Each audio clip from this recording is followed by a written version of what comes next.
सजेति सिन्दूरवदनो देवो यत्पादपङ्कजस्मरणं वासरमणिरिवतमसां राशीन्नाशेति विघ्नानां या कुन्देन्दुतुषारहारधवला या शुभ्रवस्त्रावृता या वीणावरदण्डमण्डितकरा या श्वेतपद्मासना या ब्रह्माच्युतशङ्करप्रभृतिभिर्देवैः सदा वन्दिता सा मां पातु सरस्वती भगवती निःशेषजाड्यापहा मूकं करोति वाचालं पङ्गुं लङ्घयते गिरिं यत्कृपातमहं वन्दे परमानन्दमाधवं जितेन्द्रियगणाग्रणिर्विरतः परे ब्रह्मणि कलौ श्रुतिपदावनेत्रितनयोऽवतीर्णस्वयं करात्तसुकमण्डलुकुमतखण्डने दण्डभृत् पदप्रणतवत्सलो जयति वासुदेवो यतिः दर्शनात् सर्वपापग्नीं स्पर्शनात् स्वर्गगामिनीं स्नानेन मुक्तिदां पुण्यां कृष्णावेणीं नमाम्यहं दृष्ट्वा जन्मशतं पापं स्पृष्ट्वा जन्मशतत्रयं स्नात्वा जन्मसहस्राणि हन्ति कृष्णा कलौ युगे गुरुर्ब्रह्मा गुरुर्विष्णु गुरुर्देवो महेश्वरः गुरुस्साक्षात् परब्रह्म तस्मै श्रीगुरवे नमः काषाय वस्त्रं करदण्डधारिणं कमण्डलुं पद्मकरेण शङ्खं चक्रं गदाभूषितभूषणाढ्यं श्रीपादराजं शरणं प्रपद्ये अवधुम्बरः कल्पवृक्षः कामधेनुश्च सङ्गमः चिन्तामणिगुरोः पादौ दुर्लभो भुवनत्रये कृते जनार्दनो देवस्त्रेतायां रघुनन्दनः द्वापरे रामकृष्णौ च कलौ श्रीपादश्रीवल्लभः अवधूतचिन्तन श्री गुरुदेव दत्त परमहंस परिव्राजकाचार्य श्रीमद् वासुदेवानंद सरस्वती स्वामी महाराज की जय। भगवती श्री कृष्णा वेणी माता की जय। मंगलमूर्ती मोरया। श्री गणेशाय नमः। श्रीपाद श्री वल्लभ या फेसबुक पेजवर आपल्या सर्वांचं मी हार्दिक स्वागत करतो। सर्वच भगवत भक्तांना माझा प्रेमपूर्वक नमस्कार। कालपर्यंत आपण कृष्णा लहरी या स्वामी महाराजांच्या ग्रंथावर आपण चिंतन केलं। आवाज माझा येतो का व्यवस्थित? आपल्याला थोडंसं कमेंट करून सांगा। तर आज आणि उद्या या 2 दिवसाच्या सेवेमध्ये श्रीमंत नृसिंह सरस्वती स्वामी महाराजांचं अवतार कार्य, स्वामी महाराजांनी केलेली लीला, ह्याच्यावर थोडंसं चिंतन आपण या ठिकाणी करायचं। सरस्वती गंगाधर आणि त्यांचे गुरु सिद्ध यांचा संवाद म्हणजे हे गुरुचरित्र ग्रंथ आहे। गुरुचरित्र ग्रंथानं आपल्याला काय दिलं? तर गुरुचरित्र ग्रंथानं आपल्याला गुरुतत्व सांगितलं। सिद्धांना नामधारक विचारतायत की गुरु म्हणजे नक्की काय हो? गुरूंच्या बद्दल सांगा। तेव्हा सिद्ध सांगतायत की गुरु म्हणजे गुरुर्ब्रह्मा गुरुर्विष्णू गुरुर्देवो महेश्वरः गुरु साक्षात परब्रह्म। ते परब्रह्म तेच गुरुतत्व आहे। आणि हे गुरुतत्व सांगण्याकरता या संपूर्ण ग्रंथाची निर्मिती झालेली आपल्याला लक्षात येईल। तेव्हा नामधारकांनी सिद्धांना विचारलंय की हे जे त्रैमूर्ती आहे, हे त्रैमूर्ती मनुष्य रूपानं गुरु रूपानं का अवतरले? कारण काय? तेव्हा सिद्धांनी नामधारकांना सांगायला सुरुवात केली। नामधारकांना पहिल्यांदा काय सांगितलं असेल त्यांनी? तर गुरूंची सेवा मानवी जीवनाच्या उद्धाराकरता कशी गरजेची आहे हे पहिल्यांदा समजावून सांगितलं। याकरता वेदधर्म ऋषी आणि त्यांचा शिष्य संदीपक यांची कथा सांगितली। त्यानंतर या नामधारकांनी सिद्धांना विचारलं की गुरु मनुष्य रूपानं का अवतरले ते मला तुम्ही सांगा। हे सांगत असताना गुरुचरित्राची सुरुवात जी केली आहे ती सुरुवातच अंबरीशांच्या कथेपासून सुरुवात केली की अंबरीशांनी साधन द्वादशीचं व्रत केलं आणि साधन द्वादशीच्या व्रतामुळं त्या परब्रह्म परमात्म्याला 10 अवतार घ्यावे लागले. कार्याकारणे अवतार घेती असं गुरुचरित्रकार सांगतात की ज्या प्रकारचं कार्य आहे त्या प्रकारचा त्यांचा अवतार आहे. हे 10 अवतार झाले, परंतु 10 अवतार झाल्यानंतर सुद्धा अजूनही काही कार्य शिल्लक आहे. याकरता गुरु रूपानं या संपूर्ण समाजाला काहीतरी द्यायला पाहिजे, याकरता हे अवतार झालेले आहेत. आणि हे अवतार सांगत असताना सिद्ध नामधारकांना सांगतात की पहिला अवतार दत्तात्रेयांचा झाला. अत्रि अनुसूचीच्या पोटी भगवान दत्तात्रेयांनी अवतार धारण केला. आणि या दत्तात्रेयांच्या अवताराची सुंदर कथा गुरुचरित्रकारांनी आपल्याला गुरुचरित्रामध्ये सांगितली. या कलियुगामध्ये हे 2 अवतार अत्यंत महत्वाचे आहेत. एक श्रीपाद श्रीवल्लभ आणि नृसिंह सरस्वती स्वामी महाराज. या दत्तात्रेयांच्या पासूनच श्रीपाद श्रीवल्लभ पहिला अवतार आणि नृसिंह सरस्वती स्वामी महाराज हा दुसरा अवतार.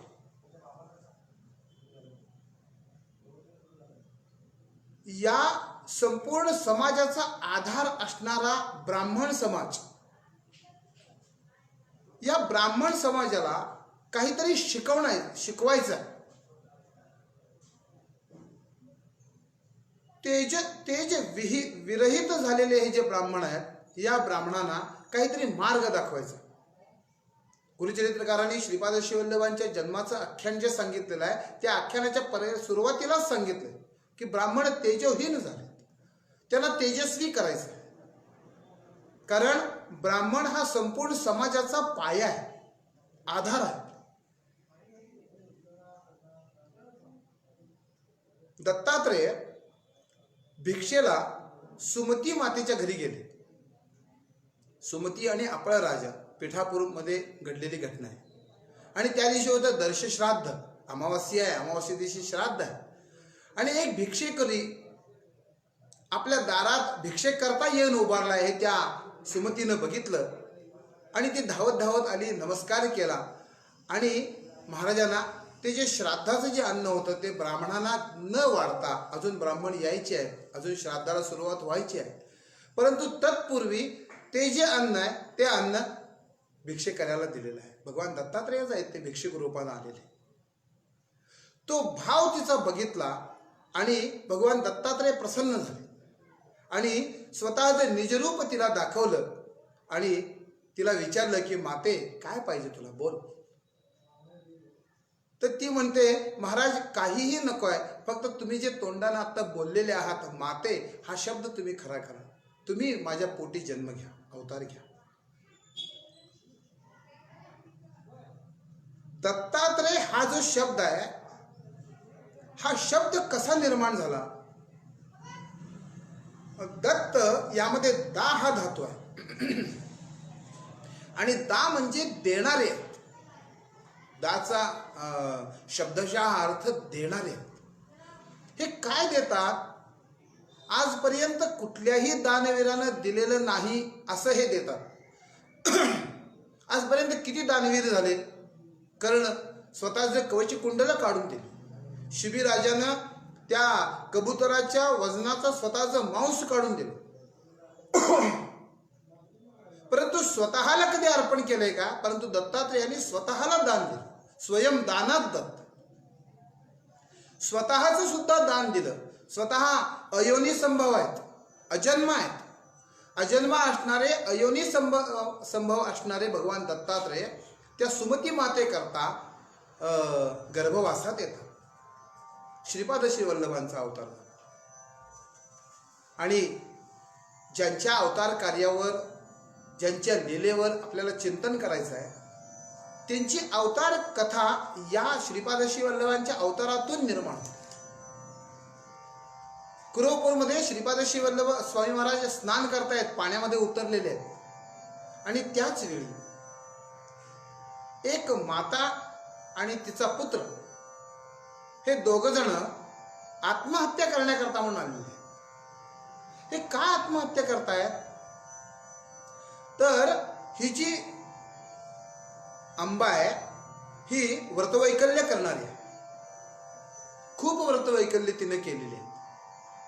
कित्येक पुत्र तिला झाले, परंतु सगळे मरून गेले. कित्येक नवस सायास केल्यानंतर हा एक मुलगा झाला, परंतु हा झाला तो सुद्धा मंदमती झाला. त्याचे वडील शिकवून शिकवून शिकवून काही उपयोग झाला नाही. शेवटी ते देवाघरी गेले, निधन झालं त्यांचं. आणि हे दोघंच उरले. ती काही ना काही करून भिक्षा मागून त्या मुलाला मोठं करते. तो मुलगा मोठा झाला, परंतु त्याला विद्या येत नाही. तो शिकायचा प्रयत्न करतो, परंतु थोडंसं शिकलं की तो विसरून जातो. गावात लोक टिंगल करतात, चेष्टा करतात, मानहानिकारक अपमानकारक बोलतात. ते दोघांना सहन झालं. म्हणून त्या दोघांनी असं ठरवलं की अशा पद्धतीनं जगण्यापेक्षा मृत्यूला कवटाळलेलं बरं. म्हणून हे दोघं आत्महत्या करण्याकरता म्हणून कृष्णेमध्ये उतरलेले आहेत. इतकी व्रतवैकल्य केलेले आहेत, नवसायास केलेले आहेत, इतकी साधना केलेली आहे, त्यामुळं प्रत्यक्ष भगवंताचं दर्शन झालेलं आहे. श्रीपाद श्रीवल्लभ स्नानाकरता उतरलेले आहेत आणि त्यांना नमस्कार करण्याची बुद्धी झाली. या दोघांनी श्रीपाद श्रीवल्लभांना नमस्कार केला आणि श्रीपाद श्रीवल्लभाने विचारलं की का आत्महत्या करता? आत्महत्या हे फार मोठं पातक सांगितलेलं आहे. तेव्हा ती सांगते की अशा मानहानिकारक अपमानकारक जगण्यापेक्षा मृत्यू काय वाईट महाराज. आम्ही आत्महत्या करतो आहोत, परंतु जाताना तुम्हाला नमस्कार केलाय, आम्हाला चांगली सद्गती मिळावी असा तुम्ही आम्हाला आशीर्वाद द्या. आणि महाराज पुढच्या जन्मी मला असा पुत्र व्हावा की बालपणीच सर्वांनी त्याला नमस्कार करा, किंबहुना आपल्यासारखा पुत्र मला व्हावा असा आशीर्वाद मला द्या. तेव्हा स्वामी महाराजांनी अतिशय कृपाळूपणानं गुरुचरित्राच्या 8व्या अध्यायामध्ये शनी प्रदोषाचं व्रत तिला सांगितलं. भगवान शंकरांना तू शरण जा. भगवान शंकरांचं हे शनी प्रदोषाचं व्रत कर, म्हणजे तुला भगवान श्रीकृष्णांच्या सारखा पुत्र होईल. जसा गवळ्याने व्रत केलं म्हणून भगवान श्रीकृष्णांना अवतार घ्यावा लागला, तसा पुत्र तुला होईल. त्या मुलाच्याही डोक्यावर हात ठेवला. त्या मुलालाही वेदशास्त्र संपन्न महाराजांनी केलं आणि तिनं पुढच्या आयुष्यामध्ये अतिशय उत्तम अशा प्रकारे शनी प्रदोषाचं व्रत केलं. गुरुचरित्रकारांनी श्रीपाद श्रीवल्लभांचं कार्य फार सांगितलेलं नाही आहे, कारण गुरुचरित्रकारांना सांगायचंच आहे मुळात नृसिंह सरस्वती स्वामी महाराजांचा अवतार्य कार्य, त्यांची लीला सांगायची आहे. त्यामुळं एखाद दुसरा अध्याय सांगूनच गुरुचरित्रकारांनी इथं विषय थांबवलाय. आणि ही जी आंबा आहे, ही आंबा तिचं आयुष्य संपल्यानंतर ती मरण पावली आणि पुढचा जो तिचा जन्म झाला तो जन्म कारंजा नावाच्या गावामध्ये झाला. तिचं नाव ठेवले अंबा भवानी. मागच्या जन्मी भगवान श्रीपाद श्रीवल्लभांचं दर्शन झालेलं आहे, त्यांचा आशीर्वाद झाला. संपूर्ण आयुष्यभर भगवान शंकरांचं शनी प्रदोषाचं व्रत तिनं केलंय. त्यामुळं ते ज्ञान जे आहे ते ज्ञान तसंच शिल्लक आहे. त्यामुळं या जन्मी सुद्धा भगवान शंकरांचं शनी प्रदोषाचं व्रत ती करते. त्याच गावात असणारे हे माधव हे सुद्धा शिवव्रती आहेत. त्या दोघांचा विवाह झाला आणि शनी प्रदोषाचं व्रत करता करता करता एक दिवस या गर्भवती झाल्या आणि पौष शुद्ध द्वितीया शततारका नक्षत्र शनिवारचा दिवस आणि दुपारी 12 वाजता श्रीमद नृसिंह सरस्वती स्वामी महाराजांनी या आंबेच्या पोटी जन्म घेतला. जन्म घेताच हे अलौकिक बालक ओंकार म्हणतो. तो ओंकाराचा शब्द ऐकला आणि सर्वांनी हात जोडले. सर्व ज्ञान त्या ठिकाणी भरलेलं आहे. त्यानं जातकर्म केलं, सगळ्या ज्योतिषांना बोलवलं आणि ज्योतिषी काय सांगतायत त्या बालकाला बघून, अहो हे काय सामान्य बालक नाही आहे, अलौकिक बालक आहे, संपूर्ण जगताचा गुरु होणार आहे. ह्यांचा अनुग्रह ज्यांना होईल त्यांना मोक्ष सहजासहजी प्राप्त होणार आहे. अहो अष्टसिद्धी आणि नवनिधी ह्यांच्यासमोर हात जोडून उभ्या राहतील. परंतु एक लक्षात ठेवा की यांना पत्नी मुलं असं काही होणार नाही. अतिशय अलौकिक असणारं हे बालक आहे. फक्त ओंकार हसायचं आणि फक्त ओंकार म्हणायचं. सगळं ज्ञान त्या ओंकारामध्ये भरलेलं आहे. अलौकिक आहे. 1 वर्ष झालं परत तरी सुद्धा बालक बोलत नाहीये म्हटल्यावर आई वडिलांना थोडीशी काळजी वाटत लागली. बालक का बोलत नाही? बालक फक्त हसून ओंकार म्हणतो. सगळ्या ज्योतिषांना जाऊन विचारलं. ज्योतिषांनी सांगितलं की कुलदेवतेची पूजा करा. रविवारी पिंपळाच्या पानावर जर बाळाला जेवण करायला दिलं तर बाळ बोलायला लागतं. गुरुचरित्रकारांनी सांगितले उपाय. ते सुद्धा करून बघितलं. एक क्षणभर असा विचार करूया की बालक ओंकार का म्हणतो? तर ओंकार हे त्या परब्रह्म परमात्म्याचं प्रतीक आहे. ओंकार हे परब्रह्म परमात्म्याच्या प्राप्तीचं साधन आहे. आणि दुसरी सगळ्यात महत्वाची गोष्ट म्हणजे हजारो नावातलं परमेश्वराला आवडणारं नाव आहे ओंकार. आपल्याला आपल्या नावानं बोलवण्यापेक्षा आपल्या लाडक्या नावानं बोलवलेलं आपल्याला आवडतं का नाही? तसं ओंकार म्हणून बोलवलं की परमेश्वराला फार आवडतं. ओंकार नुसतं स्मितहास्य करायचं आणि ओंकार म्हणायचं. बघता बघता बघता 8 वर्षाचं झालं बालक. आता मुंज करायला पाहिजे. 8 वर्षाचं होऊ नये म्हणून सांगितलंय. मुंजीशिवाय उपनयन करायला पाहिजे. परंतु उपनयन करायचं कसं? गायत्रीचा उपदेश कसा करायचा? बोलत नसल्यामुळं बाळ. तर महाराजांनी सांगितलं काहीही काळजी करू नका. खुणेनं सांगितलं की मला मुंज केल्यानंतर मला बोल येईल. आई वडिलांना खरं वाटे ना हो. म्हणून आज जाऊन एक लोखंडाची पहार आणली आणि हातात धरल्याबरोबर त्या पहारेचं 52 कशी सोनं झालं. ती बाललीला बघितल्यावर मात्र आई वडिलांची खात्री झाली की हे सामान्य बालक नाही आहे. प्रत्यक्ष परब्रह्म परमात्म्याचा हा अवतारच आहे. त्याची बाललीला बघायला लागले. त्याच्या हातात जास्तीत जास्त लोखंड द्यायला लागले आणि त्याचं सोनं हिने करून दाखवलं. केवढा अलौकिक बालक आहे. मुंज केली आणि मुंज केल्यावर गायत्रीचा उपदेश केला. परंतु गायत्री मंत्र म्हटला नाही याने. फक्त मनातल्या मनात गायत्री मंत्र म्हटला. आणि शेवटी आई भिक्षा घेऊन आली. आणि आईनं पहिली भिक्षा दिल्याबरोबर यांनी ऋग्वेदाचा उच्चार केला. दुसऱ्या भिक्षेला यजुर्वेदाचा उच्चार केला. तिसऱ्या भिक्षेला सामवेदाचा उच्चार केला. हे बालक 8व्या वर्षी 4 वेद म्हणाले.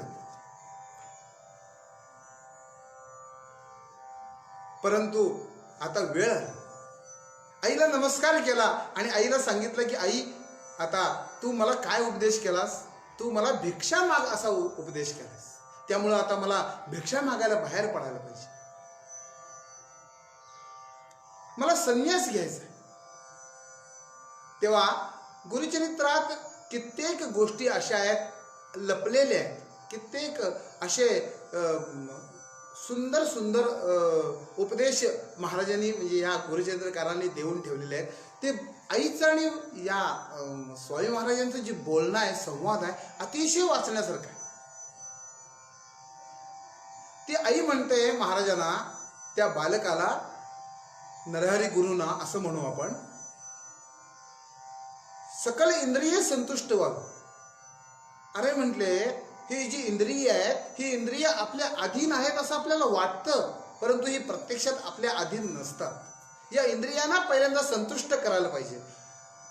पहिला ब्रह्मचर्य आश्रम, दुसरा गृहस्थाश्रम, तिसरा वानप्रस्थाश्रम आणि नंतर संन्यास आश्रम.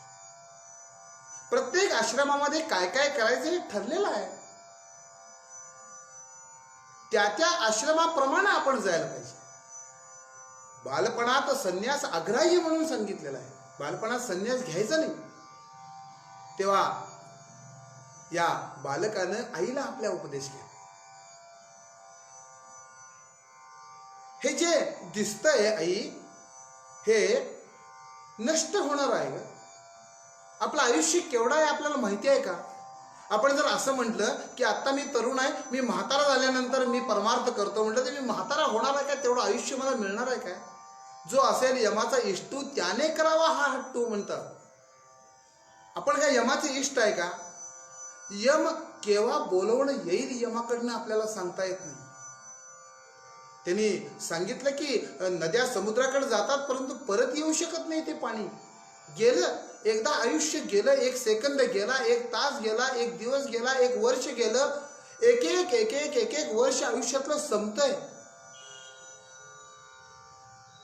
केव्हा जागं व्हायचं मग आपण? इतकं सगळं आईला सांगितलं तरी सुद्धा आईच्या ते लक्षात येईल. शेवटी महाराजांनी आपलं स्वरूप दाखवलं. श्रीपाद अशी वल्लभांचं स्वरूप बघितल्यानंतर मग आईच्या लक्षात आलं की तेच हे बालक आहे. परंतु आई आपला हट्ट सोडायला तयार. आई म्हणते की तुम्ही मला वर दिलेला आहे की मला पुत्र होईल म्हणून. मला पुत्र होऊ दे, मग मी तुम्हाला जायला परवानगी देते. महाराज म्हणाले ठीक आहे, मग तर देशील ना? ठीक आहे, निश्चित देते. महाराज राहिले. महाराजांच्या त्या 1 वर्षामध्ये काय काय झालं तर महाराजांच्याकडे कित्येक वेदांती यायला लागले शिकायला, शास्त्री यायला लागले शिकायला. लहान मुलांच्या पासून मोठ्या मुलांच्या पर्यंत सगळ्यांना शिकवायचं. ही जी आई आहे, ही आई आणि वडील जशी कुलदेवतेची पूजा करावी त्याप्रमाणे यांची पूजा करतात. आणि असं होताना पुन्हा त्यांची आई गर्भवती झाली आणि जुळं झालं महाराजांच्या कृपेने. आई त्या 2 मुलांना खेळवती आहे आणि महाराज आले आणि आईला सांगितलं, आई आता तरी परवानगी दे. आईनं आता मात्र परवानगी दिली. महाराजांनी जातानाच सांगितलं की तुम्ही काहीही काळजी करू नका, 30 वर्षानंतर पुन्हा मी भेट देईन. आणि महाराज तिथून काशीला आले. काशीला काय केलं महाराजांनी तर अष्टांग योग, एवढं कठोर आचरण, त्रिकाल स्नान, एवढी प्रचंड मोठी उपासना तपश्चर्या केली. काशीमध्ये जे कोणी विद्वान आहेत त्या सगळ्या विद्वानांना असं वाटायला लागलं, संन्याशांना असं वाटायला लागलं की महाराजांना नमस्कार करा. परंतु संन्याशांनी ब्रह्मचार्यांना नमस्कार करायचा नाही. म्हणून सगळ्या संन्याशांनी असा विचार केला की या बालकाला आपण संन्यास घ्यायला सांगूया, संन्यास घेण्याकरता प्रार्थना करूया. कारण काय झालंय, या संन्यास आश्रमाला ग्लानी आली आहे. शंकराचार्यांनी अवतार घेतला कशा करता? संन्यास आश्रमाच्या स्थापनेकरता अवतार घेतला. परंतु त्यानंतरच्या काळामध्ये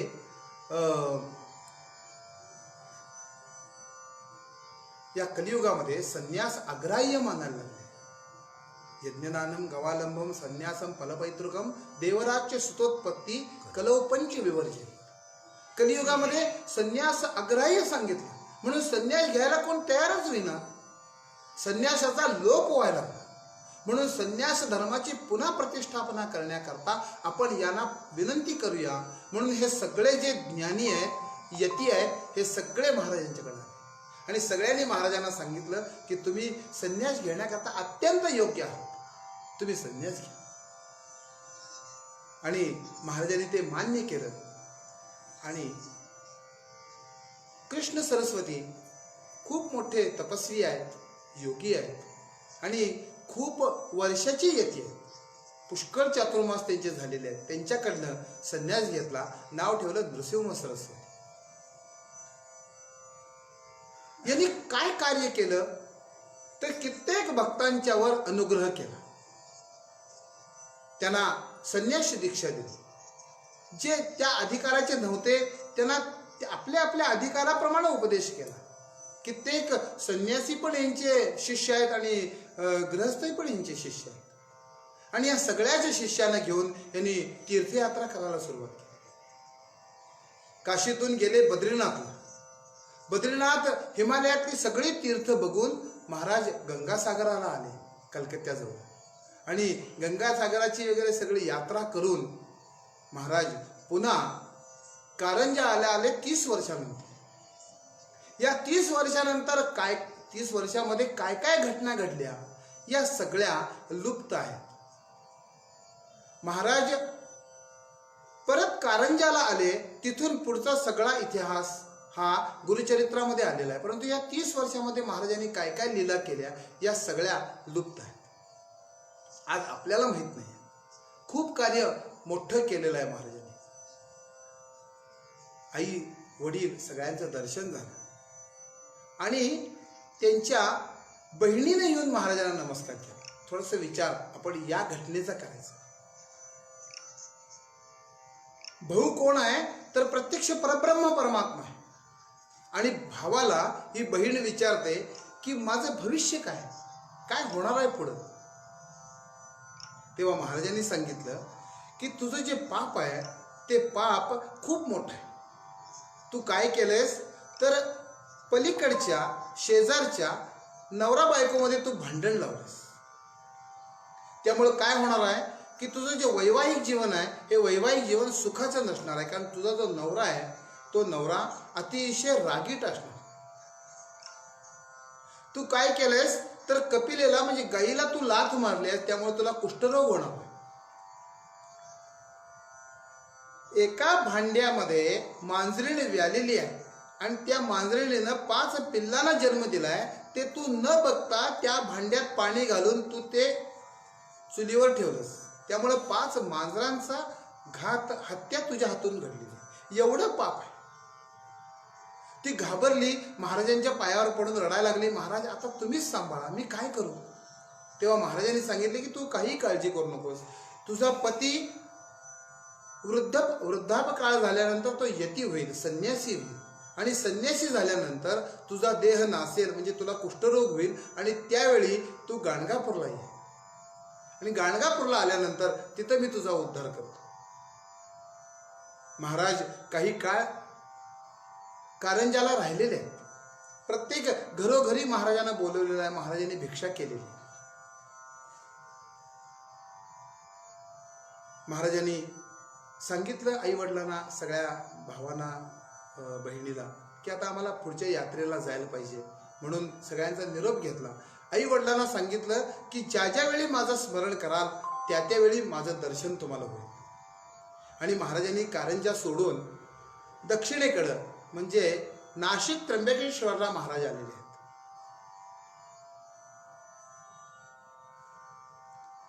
मंजरिका या नावाचं गाव आहे, त्या गावामध्ये माधवारण्य नावाचे मुनी आहेत। त्यांना निजरूप दाखवलं, त्यांनी प्रार्थना केली। त्या माधवानी काय प्रार्थना केली तर महाराज तुम्ही कोण आहात तर या सृष्टीची उत्पत्ती स्थिती लय करणारा जो परमात्मा आहे तो परमात्मा म्हणजेच प्रत्यक्ष तुम्ही आहे, अशी प्रार्थना त्या माधवारण्याने स्वामींची केली। आणि स्वामी त्यांना सांगतायत की योगाचे 3 प्रकार आहेत, परमेश्वर प्राप्तीचे संहृती मार्ग, सृष्टी मार्ग आणि स्थिती मार्ग। या 3 मार्गानं परमेश्वराची प्राप्ती करून घ्यायची। तर या 3ऱ्या स्थिती मार्गात तुम्ही आहात आणि त्या मार्गाचे आपण योगी आहात, तर तो मार्ग मी तुम्हाला दाखवतो असं म्हणून आपलं जे निजरूप आहे ते निजरूप त्या माधवारण्यानं दाखवलं। त्यांना आशीर्वाद असा दिला की ज्या नरसिंहाची तुम्ही उपासना करता, ज्या नरसिंहाची तुम्ही मानस पूजा करता, ते नरसिंह प्रत्यक्ष तुम्हाला दर्शन देतील, तुमच्यावर कृपा करतील। माधवारण्याना ज्ञान दिलं आणि तिथून महाराज वासर ब्रह्मेश्वरला आले। वासर ब्रह्मेश्वरला काय घटना घडली तर महाराज नदीमध्ये स्नानाला उतरले आणि तेवढ्यात एक ब्राह्मण गडाबडा लोळतच आला, गळ्यात एक मोठा धोंडा बांधला आणि आता मी आत्महत्या करतो। अरे पण झालं काय? महाराजांनी बघितलं, अरे कोणतरी ब्राह्मण आत्महत्या करतोय. सगळ्या शिष्याला सांगितलं, अरे म्हटले काढा त्याला. त्याला काढलं, महाराजांच्या समोर आणलं. महाराज त्याला विचारतात, अरे काय झालं? तर तो म्हणतो, महाराज याच जन्मी नव्हे तर अनेक जन्मामध्ये अनेक पाप माझ्या हातून घडलेले आहेत. मला सांगा महाराज, की माणसाचं सगळ्यात मोठं जीवन म्हणजे काय आहे? तर अन्न. हे अन्न मला वैरी झालंय. पक्षा मासा भोजन करतो म्हणून सांगितलं. मी 1 महिन्यातनं एकदा, 15 दिवसातनं एकदा भोजन करतो. आणि भोजन अन्न खाल्ल्यानंतर मला एवढ्या वेदना होतात की या वेदनापेक्षा मला मृत्यू बरा असो. महाराज म्हणतात, अरे काहीही काळजी करू नको, तुझा रोग गेला. फक्त कृपादृष्टीने त्याच्याकडे बघितलं. केवढं अलौकिक सामर्थ्य. म्हटले काहीही काळजी करू नकोस, तुला मी बरंच केलं. तेवढ्यात तिथं सायनदेवांचं आगमन झालं. एक ब्राह्मण आला, महाराजांना नमस्कार केला, स्तुती केली. स्तुती केल्यानंतर त्याला महाराजांनी विचारलं की कोण आहे तुम्ही? तर तो सांगतो की मी सायनदेव आहे, या गावाचा अधिकारी आहे. त्या सायनदेवानं आज्ञा दिली की हा जो ब्राह्मण आहे हा अत्यंत भुकेजलेला आहे, याला घरात नेऊन भिक्षा वाढ, अन्न दे. तो म्हणतो, महाराज अहो हा जो ब्राह्मण आहे, हा ब्राह्मण काल महानवमी होती, महिन्यातनं एकदा जेवलाय हा, तर हा मरणोन्मुख अवस्थेला आहे. आज मी ह्याला जेवण वाढलं आणि उद्या हा जर मेला तर ब्रह्महत्येचं पातक मला लागेल. तेव्हा महाराज म्हणले, अरे काय काळजी करू नको, त्याला असं औषध मी दिलंय की तुझ्या घरी जेवण केल्यानंतर तो रोगमुक्तच होणार. तो महाराजांना सांगतो की महाराज माझ्या घरी भिक्षेला या. महाराजांनी आनंदानं मान्य केलं. गुरुचरित्रकारांनी इतकं सुंदर या भिक्षेचं वर्णन केलंय. काय शोभा असेल त्या भिक्षेची. रांगोळ्या कशा काढलेल्या आहेत, पानं कशी वाढलेली आहेत, त्यानं महाराजांची पाद्यपूजा कशी केली. आणि गंमत म्हणजे महाराज विचार करतायत की याला माहिती कसं सगळं. त्यानं ते तीर्थ एकत्र केलं आणि त्या तीर्थाची पूजा केली. महाराज प्रसन्न झाले.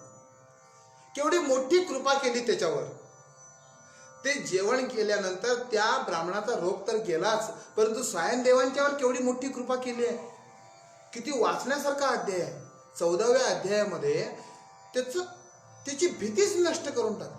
किती अघटित घटना तव शरणम असं जे आपण म्हणतो. अघटित घटना म्हणजे कशाला म्हणतात अघटित घटना? हा जो सायनदेव आहे हा दुसऱ्या दिवशी महाराजांच्या नमस्काराला आला आणि महाराजांच्या पायावर पडून ढसाढसा रडायला लागला. महाराज म्हणले, अरे काय झालं, रडतोयस का, कसलं दुःख आहे तुला? तेव्हा महाराजांना तो सांगतो की महाराज मी या गावचा अधिकारी आहे, परंतु माझा राजा जो आहे, मालक जो आहे, तो मुसलमानी बादशाह आहे. तो बादशाह काय करतो की दरवर्षी ब्राह्मणांची हत्या करतो. अतिशय क्रूर आहे आणि मला मारण्याकरताच त्यानं बोलवलं. परंतु तुमचं दर्शन झालं असता आम्हाला मृत्यूची भीती वाटायचं कारण काय? महाराजांनी आपला हात जो आहे अभयंकर करून त्याच्या मस्तकावर ठेवला.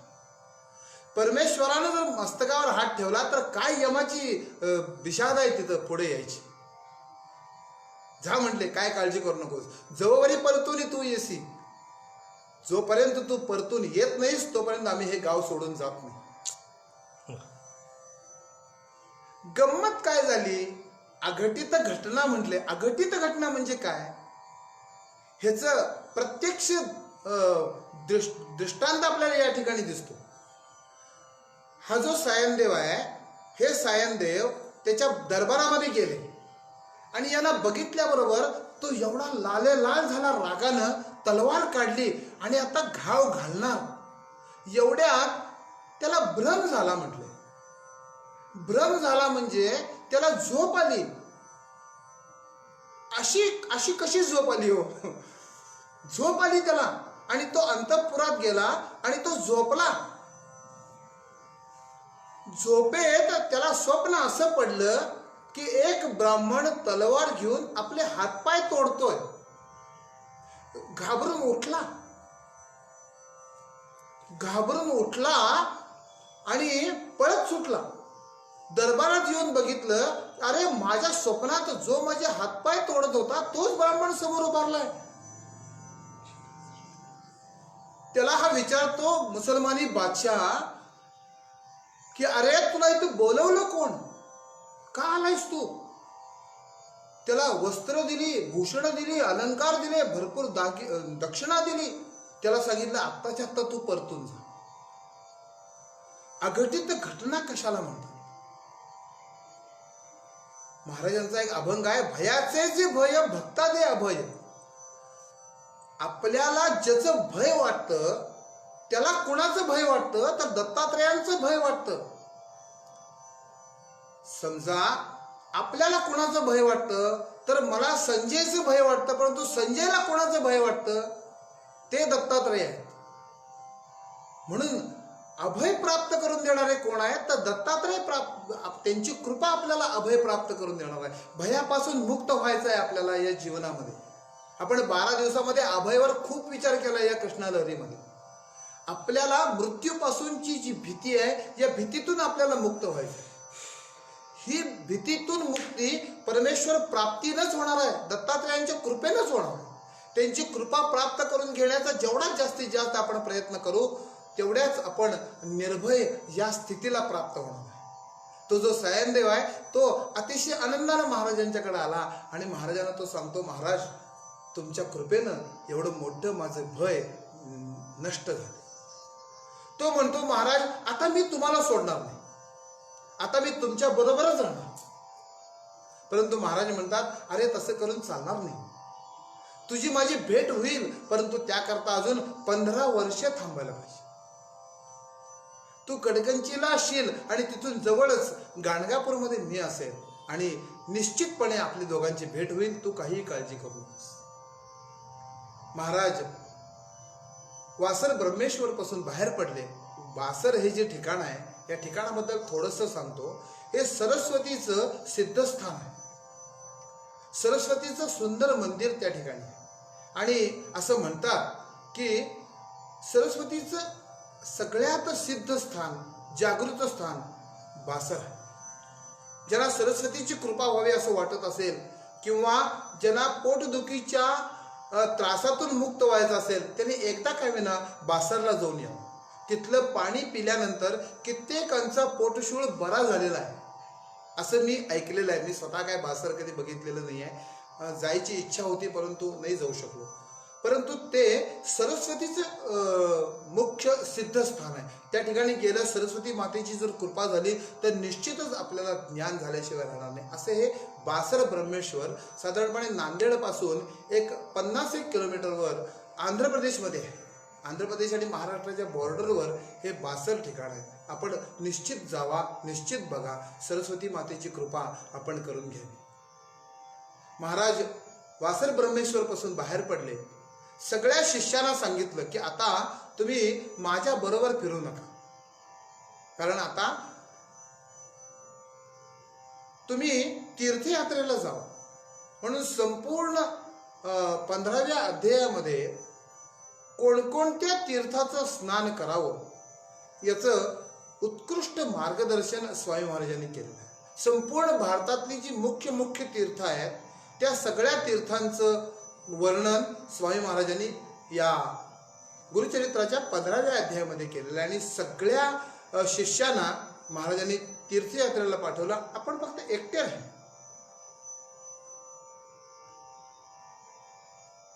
16व्या अध्यायामध्ये गुरूंची सेवा कशी करावी आणि गुरूंच्या सेवेचं काय फळ मिळतं याकरता धौम्य ऋषींची कथा सांगितली. आणि त्यानंतर अतिशय सुंदर विचार जो आपल्याला चिंतन करायचं आहे, नरसिंहवाडीचं महात्म्य. महाराज औदुंबरला आले. औदुंबरला स्वामी महाराजांनी 1 चातुर्मास केला आणि त्या चातुर्मासातली ही अतिशय सुंदर कथा. कोल्हापूरमध्ये एक ब्राह्मण, वेदशास्त्र संपन्न, परंतु त्याला जो पुत्र झाला तो मात्र मंदमती झाला. काळ निघून गेला. हे जे या पुत्राचे जे वडील आहेत, हे वडील मरण पावले, त्यांचं निधन झालं, देवाज्ञा झाली त्यांना, आणि हा मुलगा एकटाच राहिला. कित्येक पाठशाळेमध्ये त्यानं जावं आणि मला शिकवा म्हणून गुरुजींची प्रार्थना करावी, परंतु थोडंसं शिकलं की ताबडतोब तो विसरून जायचा. कित्येक लोकांनी हिची निंदा केली, नालस्ती केली. तो प्रार्थना करतोय ब्राह्मणांना की मला ज्ञान यावं, याकरता काहीतरी साधन तरी सांगा. हे साधन सुद्धा सांगायला तयार नाही. ते म्हणतात की या जन्मी तुला हे शक्य नाही आहे, आता तुला पुन्हा पुढचा जन्म घ्यावा लागेल. पुढच्या जन्मामध्ये काय होईल तर तुझी मुंज होईल, तुला गायत्रीचा उपदेश होईल, आणि त्यानंतर तुला ज्ञान येईल. चेष्टा करताय, निंदा करताय. हा अतिशय दुःखी झालेला त्यानं कोल्हापूर सोडलं आणि तो जिकडं वाट फुटेल तिकडं जातो. आणि जाता जाता जाता भुवनेश्वरीचं सुंदर मंदिर, भुवनेश्वरीची अप्रतिम ती मूर्ती बघितली आणि तिच्या जवळ बसला. प्रार्थना करतोय की आई, माझी का अशी अवहेलना करतेस तू? का माझी कीव तुला येत नाही? का माझी दया तुला येत नाही?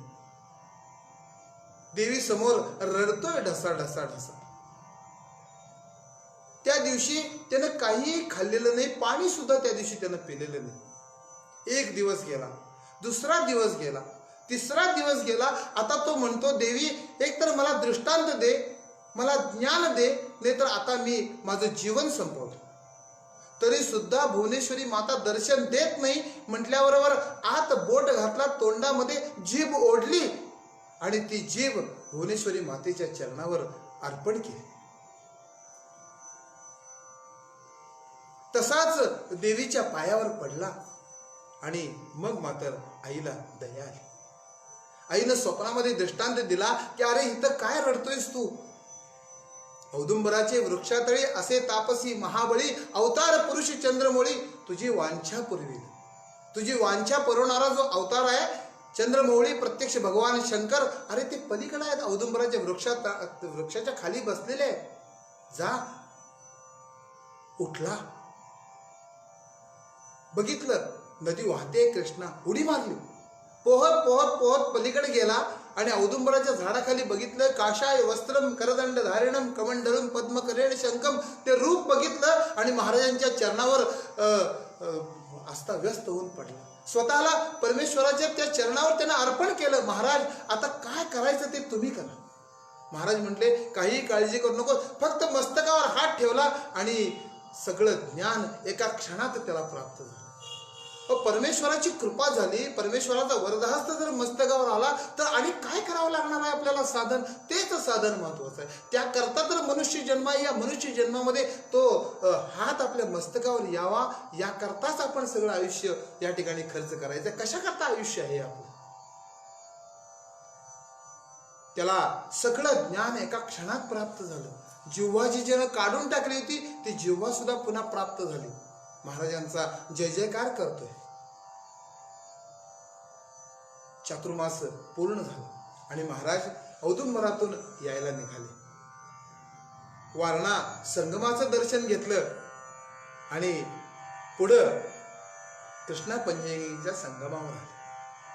देव दुर्लभ अशा प्रकारचा कृष्णा पंचगंगेचा संगम बघितला. मोठमोठी झाडं आहेत, औदुंबराची झाडं आहेत, शमीची झाडं आहेत.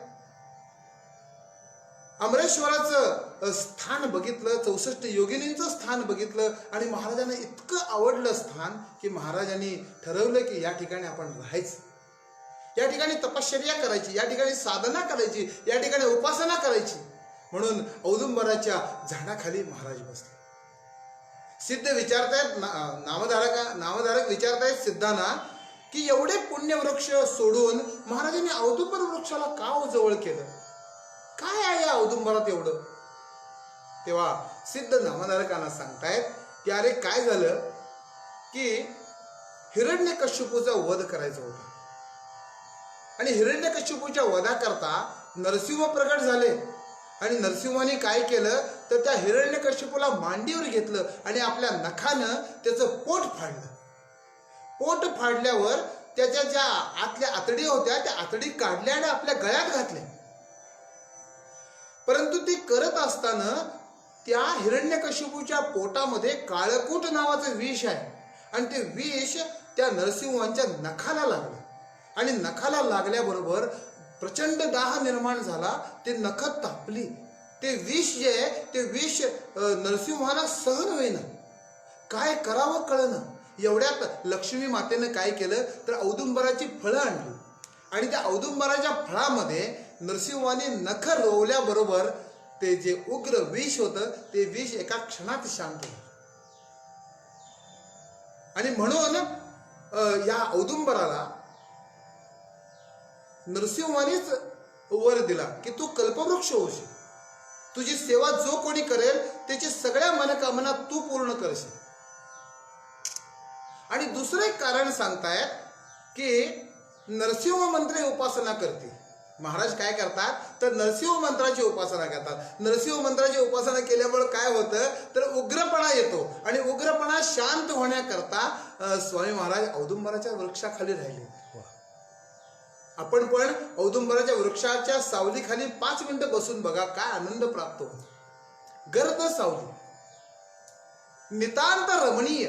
त्या औदुंबर वृक्षाकडे जर बहरलेला जर वृक्ष असेल त्या वृक्षाकडे नुसतं आपण बघितलं तरी सुद्धा आपल्याला मंगलकारक वाटतं. बघा तुम्ही असे सगळे वृक्ष, अशी ती घनदाट झाडी, तो देव दुर्लभ असा संगम, अष्टतीर्थ, हे जे स्थान बघितलं महाराजांनी परम रमणीय. आणि या रमणीय स्थानावर महाराजांनी राहायचं ठरवलं. महाराज त्या औदुंबराच्या वृक्षाखाली राहिलेले आहे. उपासना करतायत, तपश्चर्या करतायत. महाराज येण्याच्या पूर्वी रामचंद्र योगी सारखे सिद्ध या ठिकाणी येऊन राहिलेले आहेत. पूर्वीपासूनच त्यांना माहित आहे की स्वामी महाराज या ठिकाणी येणार आहेत. या ज्या योगिनी आहेत या योगिनी रोज येत आहेत, महाराजांची सेवा करतायत, रोज महाराजांना भिक्षा करतायत. महाराजांची तपश्चर्या चालू आहे. महाराज एक दिवस भिक्षे करता औरवाडला म्हणजे अमरापूरला गेले. ही कथा गुरुचरित्रकारांनी 18व्या अध्यायामध्ये सांगितली. हे कसे आहेत तो कुलकर्णी? अत्यंत दरिद्री आहेत. फार संपत्ती नाही आहे त्यांच्याकडे, परंतु मनानं अतिशय मोठी आहेत ही मंडळी सगळी. भिक्षा मागून जे काही मिळेल ते आणायचं, त्याच्यावर आपली गुजराण करायची. परंतु पंचमहायज्ञ मात्रकनी अत्यंत आनंदानं आणि अत्यंत तळबळीनं करायचं. दारात कोणीही भिक्षेला येऊ दे त्याला विमुख पाठवायचं नाही. आपल्याला एक घास नसेल तर चालेल, परंतु आलेला जो अतिथी आहे त्याला कुठल्याही परिस्थितीत भिक्षा मिळायलाच पाहिजे, अशी साधना ते करतायत. जीवनामध्ये, आपल्या मानवी जीवनामध्ये साधनेला फार महत्व आहे. साधनेशिवाय कुठलंच साध्य जीवनामध्ये आपल्याला प्राप्त होत नाही. जेव्हा तुम्ही साधन करायला लागाल तेव्हा कुठल्या ना कुठल्या क्षणी परमेश्वराची कृपा झाल्याशिवाय राहत नाही. परंतु त्या साधनावर पूर्णपणे विश्वास, पूर्णपणे निष्ठा आपली असायला पाहिजे. आपलं काय होतं, आपण साधना करत असतो परंतु साधनेपेक्षा साध्याकडे आपलं फार लक्ष असतं. कित्येक लोक आम्हाला विचारतात की अहो गुरुजी, म्हटले आम्ही गेली 10 वर्ष पौर्णिमा करतोय, का नाही फळ आम्हाला मिळत? म्हणजे पौर्णिमा करण्यापेक्षा फळाकडे जास्त लक्ष आहे अगोदर. तुम्ही पौर्णिमा करत राहा, फळ तुम्हाला चालत येईल. साधन, त्या साधनावर पूर्ण विश्वास, त्या साधनावर पूर्ण निष्ठा जेवढा असेल तेवढा फळ आपल्याला प्राप्त होतच. परमेश्वर कशाला साधना ठेवून घेईल आपल्याकडं? परंतु आपलं काय होतं, साध्याकडे लक्ष असतं, साधनेकडे लक्ष नसतं. ही जी मंडळी आहेत, ही मंडळी, कुलकर्णी मंडळी असं विलक्षण साधन करतायत. अतिथी जे येतील त्यांना तृप्त करून पाठवतात. घरी काहीही नाही आहे. ज्या दिवशी काही नसेल त्या दिवशी फक्त घेवड्याच्या शेंगाची भाजी करायची, दारामध्ये मोठ्याच्या मोठा घेवड्याच्या शेंगाचा वेल आहे. ज्या दिवशी काही नसेल त्या दिवशी फक्त घेवड्याच्या शेंगाची भाजी, आणि ज्या दिवशी काहीही नाही आहे फक्त घेवड्याच्या शेंगाची भाजी केलेली आहे, त्या दिवशी बरोबर महाराज भिक्षे करता त्यांच्या दारात जाऊन उभारले. नारायण म्हणून हाक मारली. नारायण म्हणून हाक मारली. तेजपुंज यती आपल्या दारामध्ये भिक्षे करता आलेले त्यांनी बघितलं, आनंद झाला. आत नेऊन बसवलं, पाटावर पाद्यपूजा केली आणि महाराजांना सांगितलं, महाराज फक्त पत्र शाखा म्हणजे फक्त घेवड्याच्या शेंगाची भाजी आज आहे. महाराज म्हटले काही हरकत नाही, घेवड्याच्या शेंगाची भाजी मला द्या. घेवड्याच्या शेंगाची भाजी खाल्ली, अत्यंत तृप्त झाली, संतुष्ट झाली. आणि जाता जाता काय केलं तर तो घेवड्याच्या शेंगाचा वेल उपटला आणि संगमावर महाराज परत आले. थोड्या वेळानं ह्यांची जेवण वगैरे झाली आणि सहज त्या वेलाकडे लक्ष गेला. वेल सुकलेला दिसला आणि मग पायात बघतात तर वेल उपटलेला आहे. ते बघितल्यानंतर ती ब्राह्मणी म्हणजे त्या ब्राह्मणाची जी पत्नी आहे तिला मात्र राग अनावर झाला आणि ती कसंही बोलायला लागली. तिचं काही चूक नाही आहे, सामान्य आहे. तो ज्याच्यावर आपला उदरनिर्वाह अवलंबून आहे ते आपलं उदरनिर्वाहाचं साधन गेलं म्हणून तिला वाईट वाटलं. ती काय म्हणते, ती म्हणते आम्ही या यती महाराजांचं काय नुकसान केलं होतं, आम्ही यांना भिक्षाच दिली होती नव्हता, त्यांना आम्ही संतुष्टच केलं होतं ना, मग यांनी जाताना असं करायचं काय. परंतु तो जो ब्राह्मण आहे तो ब्राह्मण अतिशय ज्ञानी आहे बरं का. काही नाही आहे त्याच्याकडं, दरिद्री आहे, परंतु मनानं फार मोठं आहे. केवढं मोठं साधन करतोय. तो आपल्या पत्नीला समजावून सांगतोय. तो म्हणतो अगं प्रारब्ध प्रमाण, प्रारब्धाकडे लक्ष ठेव. यती महाराजांना दोष देऊन काय उपयोग आहे. जे जे कर्म आपण या जन्मीच नव्हे तर मागील कित्येक जन्मामध्ये केलेलं आहे त्याच कर्माचं फळ आपण भोगत असतो ना ग. समजावून सांगताय, नको बोलूस. आपल्या तोंडातून जे शब्द जातात ते शब्द पुन्हा मागे येत नाही. समजावून सांगतो. तो म्हणतो हा जो वेल आहे हा वेल आपण काय करूया, काढून टाकूया, दुसरा वेल लावूया. 1 महिन्यात 2 महिन्यात पुन्हा वेल येईल. आयुरन्नम प्रयच्छती, 80 बोले वेदश्रुती. केवढं मोठं बोलतो तो, उपनिषदातले दाखले देतो. तो म्हणतो की मुंगीपासून हत्तीपर्यंत सर्वांच्या अन्नाची व्यवस्था पहिल्यांदा करून नंतर जन्माला घालणारा तो आहे ग. का काळजी करतेस तू. समजावून सांगतो पत्नीला आपल्या. आयुरन्नम प्रयच्छती, 80 बोले वेदश्रुती. अगं अन्न देणारा तो आहे, आयुष्य देणारा तो आहे ग, त्याच्याशिवाय दुसरं कोण आहे.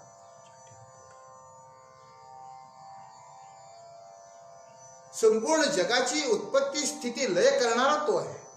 मुंगीला पोट भरायला केवढं लागतं तेवढं मुंगीला देणारा, हत्तीला जेवढं लागतं तेवढं हत्तीला देणारा तो आहे.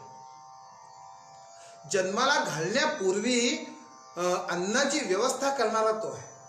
या जगतामध्ये असा कोणीही नाही आहे की जो आज उपाशी झोपलेला आहे. केवढा काळजी करणारा परमात्मा आहे. तो आपल्या पत्नीला सांगतोय आणि तो म्हणतो आता हे मूळ काढून टाकूया आणि इथं दुसरा वेल लावूया. म्हणून ते मूळ काढून टाकण्याकरता म्हणून उकरल्यानंतर त्या ठिकाणी धनाचा हंडा सापडला आणि इतका आनंद झाला. ते दोघ जण आरती घेऊन संगमावर आले आणि ती म्हणते महाराज माझं चुकलं, मी तुम्हाला असं बोलायला नको होतं.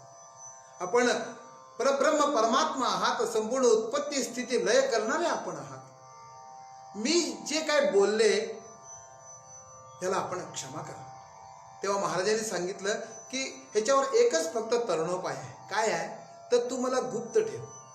ही जी लीला केली आहे ही लीला तू कोणाला सांगू नकोस, एवढंच फक्त कर. असं का सांगितलं, कारण या ठिकाणी या स्थानावर महाराजांना तपश्चर्या करायची आहे, या ठिकाणी उपासना करायची आहे. कारण जी लीला करायची आहे ती सगळी लीला गाणगापूरमध्ये करायची आहे. ती लीला करण्यापूर्वीची जी उपासना आवश्यक आहे ती उपासना महाराजांनी या स्थानावर केली. जर या ठिकाणी तिने जर प्रगट केलं असतं असे असे स्वामी महाराज आणि त्यांच्या कृपेने मला धनाचा हंडा मिळाला म्हटल्यावर तपश्चर्या करायची आहे, ती तपश्चर्या होणार कशी. म्हणून महाराज तिला सांगतायत की कुणाला सांगू नकोस. एखाद दिवशी कधीतरी शिरोळला भिक्षेला जायचं, एखाद दिवशी कधीतरी औरवडला भिक्षेला जायचं, परंतु रोज मात्र भिक्षा कुठं करायची काही दुष्ट लोक होते हो. या दुष्ट लोकांनी काय ठरवलं की हा जो यती आहे हा जेवतो कुठं, हा खातो कुठं, ह्याच्यावर जरा लक्ष ठेवूया. म्हणून काय केलं, 2-3 माणसानं तिथं आणून ठेवलं की हा काय खातोय बघा, ह्याला भिक्षा कुठनं मिळते बघा, इथं थांबा. परंतु झालं काय, तर दुपारी 12 वाजता ह्यांच्या भिक्षेची वेळ झाल्याबरोबर त्यांच्या मनामध्ये असं भय निर्माण झालं, पोटात दुखायला लागलं, छातीत दुखायला लागलं, सैरावैरा पळायला लागले. हा म्हणता पळून गेले. आणि ती अलौकिक घटना घडून गेली. नदीमधून त्या देवकन्या म्हणजे 64 योगिनी आल्या, महाराजांच्या चरणावर नतमस्तक झाल्या. महाराजांची खूप स्तुती त्या ठिकाणी त्यांनी केली आणि महाराजांना घेऊन निघाल्या. महाराज कृष्णावेणी मातेच्या तीरावर गेल्याबरोबर नदीचं पाणी दुभंगलं आणि आत भीतर म्हणजे जमिनीच्या खाली अशी सुंदर नगर. त्या नगरीचं वर्णन केले. अमरापुरासारखी नगरी म्हणजे इंद्राचं स्वर्ग जो आहे, स्वर्गासारखी गोपुरं आत आहेत आणि असं ते विलक्षण नगर. आणि त्या नगरामध्ये तो मोठा राजवाडा, त्या राजवाड्याच्या सिंहासनावर नेऊन स्वामी महाराजांना बसवलं. महाराज आलेले बघून गावातली सगळी मंडळी त्या ठिकाणी आली, जय जयकार सुरू झाला. कित्येक सुवासिनी स्त्रिया महाराजांची आरती करायला लागल्या आणि अशा समारंभानं महाराजांना नेऊन सिंहासनावर बसवलं आणि त्या ठिकाणी महाराजांची भिक्षा झाली. ही घटना अतिशय निष्ठावान एका भक्तानं बघितली आणि त्याचं नाव आहे गंगाधुज. तो कुठं उभारलाय, तो आपल्या शेतामध्ये आपली शेताची राखण करतोय आणि त्यानं बघितलं की या देवकन्या आल्या आणि महाराज गेल्याबरोबर पाणी दुभंगलं. दुसऱ्या दिवशी त्यानं काय केलं की पुन्हा त्या देवकन्या आल्या, महाराजांना घेऊन निघाल्या आणि तो बरोबर त्या ठिकाणी महाराजांच्या बरोबर आत गेला. पुन्हा त्यानं तो सगळा समारंभ आपल्या डोळ्यानं बघितला की सगळ्या सुवासिनी त्या ठिकाणी आल्या, महाराजांची आरती केली, जय जयकार केला. पुन्हा महाराजांना नेऊन त्या सिंहासनावर बसवलं. सगळ्यांनी मिळून महाराजांची पाद्यपूजा केली आणि पंचपक्वान्नांची भिक्षा महाराजांना त्या ठिकाणी दिली. भिक्षा झाली आणि मग महाराजांचं लक्ष या गंगानुजाकडे गेलं आणि ते म्हणतात, अरे तू कसा आलास? तो म्हणतो, महाराज सहज आलो दर्शनासी. महाराज त्याला घेऊन पुन्हा बाहेर आले, औदुंबराच्या झाडाखाली आले. दोघं जण बोलत बसलेत आणि त्यानं महाराजांची आपल्या अधिकाराप्रमाणे खूप छान स्तुती केली. तो महाराजांना म्हणतो, महाराज आम्ही आजपर्यंत ऐकलं होतं की ब्रह्मा विष्णू महेश अवतार घेऊन येतात, तुम्हीच त्यांचे अवतार आहात असा माझा पूर्ण विश्वास आहे. ही संपूर्ण सृष्टी निर्माण करणारे तुम्हीच आहात, या संपूर्ण सृष्टीचं पालन पोषण करणारे तुम्हीच आहात आणि ही सृष्टी नष्ट करणारे पण तुम्हीच आहात. अशी सुंदर स्तुती स्वामी महाराजांची या गंगानुजाने केली आणि गंगानुजाला सांगतात महाराज की अरे हे कुणाला सांगू नकोस, मला गुप्त ठेव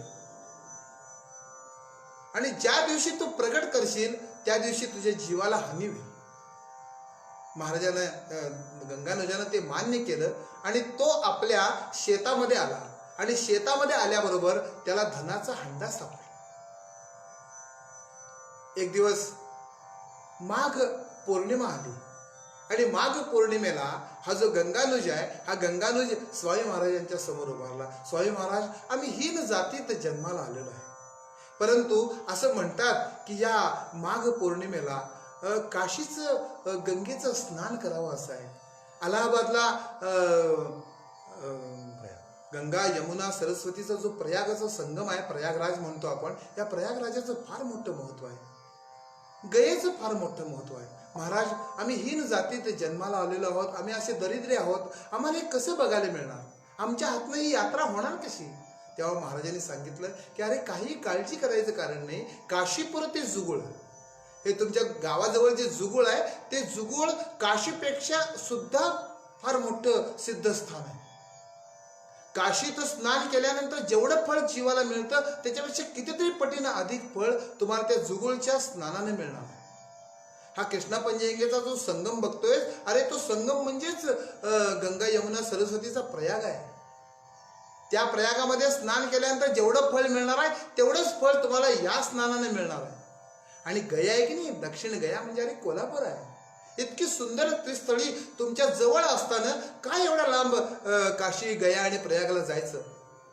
परंतु तरी पण जर तुझी बघायची इच्छा असेल तर म्हटले बैस. किती कृपाळू आहे. बैस म्हटले. आपण व्याघ्राजिनावर बसले होते आणि ते व्याघ्राजिनाला सांगितलं, व्याघ्राजिनाला घट्ट धरून पकडून बस बर काय. सकाळची वेळ आणि क्षणात काशी,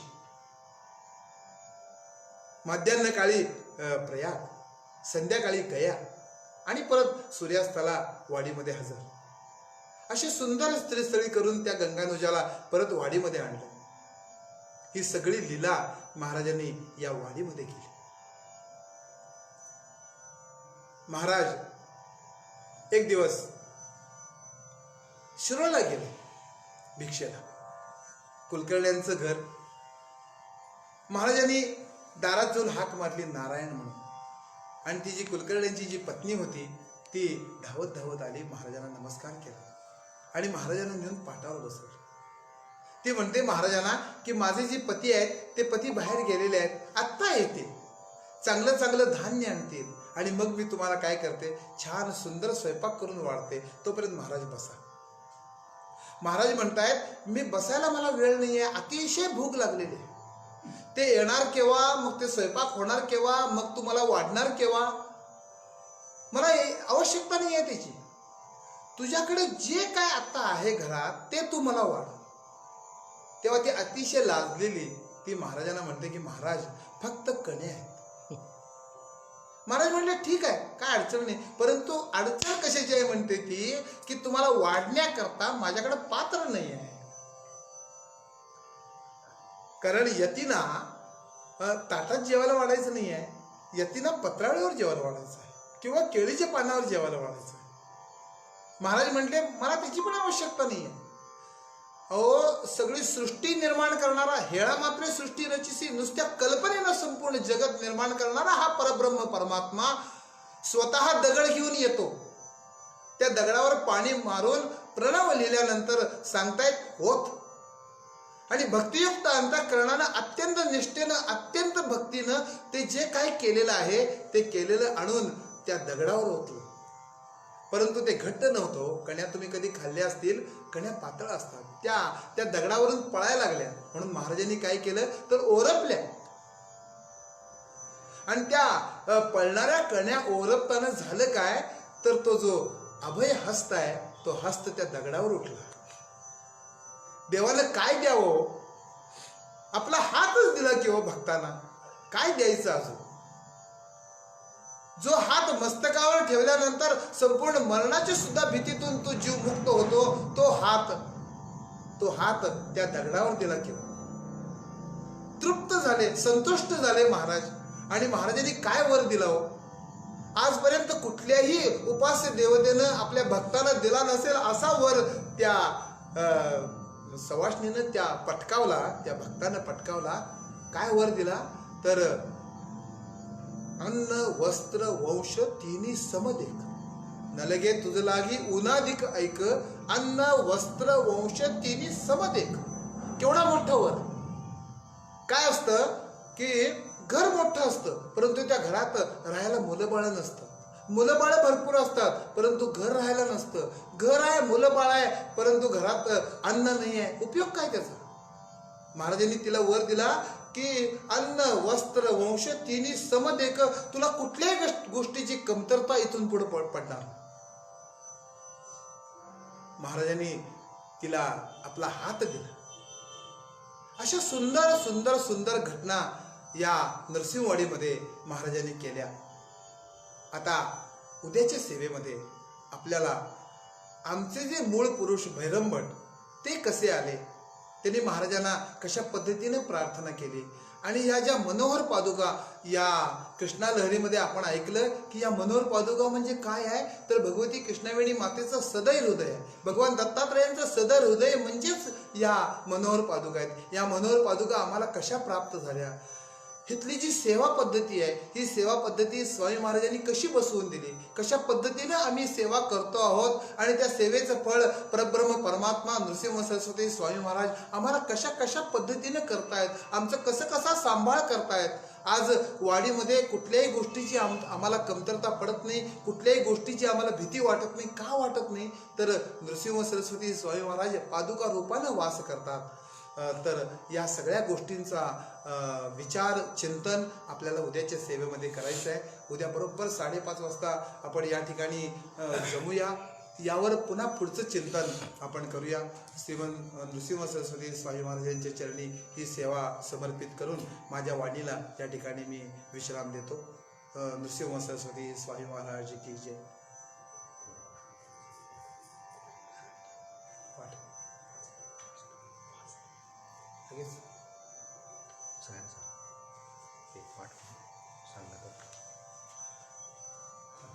श्रीपाद श्रीवल्लभत्वं सदैव श्रीदत्तास्मान् पाहि देवाधिदेव. भावग्राह्य क्लेशहानिं सुकीर्ते घोरात् कष्टात् दुर्धरास्मान् नमस्ते.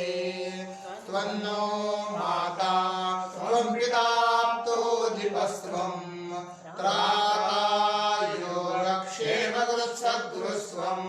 त्वं सर्वस्वन्नो प्रभो विश्वमूर्ते.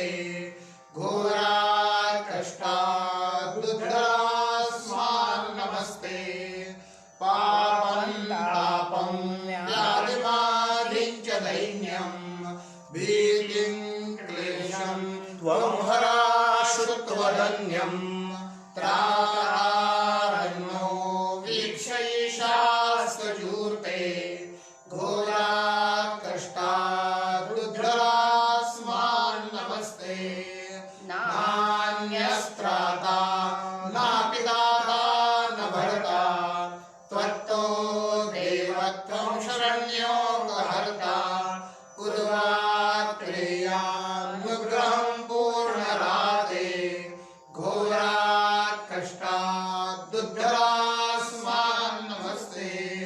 धर्मे प्रीतिं सन्मतिं देव भक्तिं सत्संगाप्तिं देहि भुक्तिं च मुक्तिं.